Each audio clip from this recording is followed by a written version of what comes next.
ഇപ്പോൾ Nenmara MLA Shri K Babu നോക്കൊപ്പം telephone. Shri Babu, ഇതിപ്പോൾ ഒരു കുടുംബത്തിലെ 3 പേരെയാണ് അരിങ്കൊല ചെയ്തിരിക്കുന്നത്. നേരത്തെ ഒരാൾ, 5 വർഷങ്ങൾക്ക് ശേഷം ഇപ്പോൾ 2 പേർ, ഭർത്താവിനെയും അമ്മയും. എന്താണ് അവിടെ സംഭവിച്ചത് എന്ന കാര്യത്തിൽ അങ്ങേക്ക് വിവരങ്ങൾ ലഭിച്ചിട്ടുണ്ടോ? വിവരം അനുസരിച്ച് നേരത്തെ 5 വർഷങ്ങൾക്ക് മുമ്പാണ് ഈ സുധാകരന്റെ ഭാര്യയെ അവൻ വെട്ടിക്കൊന്നത്. ഇപ്പോ ആ പകയോടുകൂടി പരോള് കിട്ടിയിട്ട് വന്ന 1 മാസത്തോളായി ഇവരെ അവരുടെ ചുറ്റും ഈ മരണപ്പെട്ടുപോയ സുധാകരനെയും അതുപോലെ തന്നെ അമ്മയും ഒരുപോലെ നിരീക്ഷണം നടത്തിക്കൊണ്ട് തന്നെയാണ് അവൻ കരുതലോടുകൂടി, മനസ്സിനകത്തുള്ള പകയോടുകൂടി ചെയ്തതാണ് അവൻ. എന്താണ് ഇത്ര വലിയ പകയ്ക്ക് കാരണമെന്ന് അവിടെയുള്ള ആളുകളുമായി സംസാരിക്കുമ്പോൾ അങ്ങേക്ക് മനസ്സിലായിട്ടുണ്ടോ? ഈ ആദ്യത്തെ കൊലപാതകം നടന്നതിന് ശേഷമുള്ള അന്നത്തെ ഒരു വാർത്ത ഞാൻ നേരത്തെ വായിക്കുന്നു. ആ വാർത്തയിൽ പറയുന്നത് ഭാര്യയും കുട്ടിയുമായി പിരിഞ്ഞു കഴിയുന്ന പ്രതി കുടുംബ പ്രശ്നങ്ങൾക്ക് കാരണം സജിത ഉൾപ്പെടെയുള്ള അയൽവാസികളാണ് എന്ന ധാരണയിൽ വൈരാഗ്യത്തിലാണ് ഈ കൊലപാതകം നടത്തിയതെന്നാണ് അന്ന് വന്നൊരു വാർത്ത. അങ്ങേക്ക് അവിടെ പ്രാദേശികമായി സംസാരിക്കുമ്പോൾ എന്തൊക്കെ വിവരങ്ങൾ ലഭിക്കുന്നുണ്ട്? അല്ല, ഇത് നേരത്തെ തന്നെ മറ്റേ സരിതയും അവര് പിരിഞ്ഞു താമസിക്കുകയാണ്.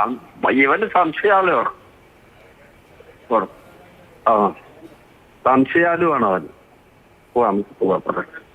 ശരി, ഈ പ്രതി ഇപ്പോഴും ഒളിവിലാണ് എന്നാണ് നമുക്ക് ലഭിക്കുന്ന വിവരം. പോലീസിന് അയാളെ ലൊക്കേറ്റ് ചെയ്യാനോ മറ്റോ ഉണ്ടോ? പോലീസ് ഉദ്യോഗസ്ഥരോടങ്ങ് സംസാരിച്ചോ?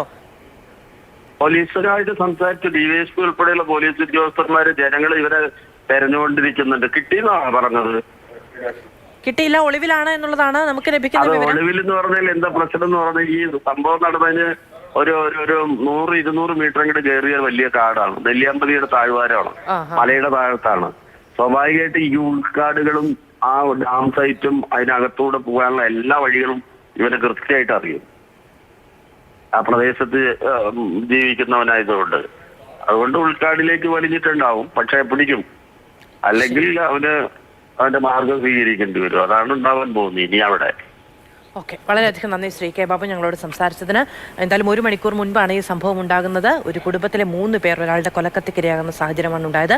കുടുംബ പ്രശ്നങ്ങൾക്ക് കാരണം അയൽവാസികളാണ് എന്ന ധാരണയിലാണ് ആദ്യ കൊലപാതകം 2019 നടക്കുന്നത്. അതിനുശേഷം ആ കേസിൽ ജയിലിൽ പോയി ജാമ്യത്തിലിറങ്ങി തിരിച്ചു വരുമ്പോൾ ജയില് ആളുകളെ നവീകരിക്കാനുള്ള ഇടം എന്നൊക്കെയുള്ള വാദങ്ങൾ ഒരു ഭാഗത്തുണ്ടാകുമ്പോഴാണ് ഒരു കേസിൽ ജയിലിൽ ശിക്ഷിക്കപ്പെട്ട് കഴിയുന്നതിനിടെ തിരിച്ചു വന്ന് 2 കൊലപാതകങ്ങൾ കൂടി നടത്തുന്നത്.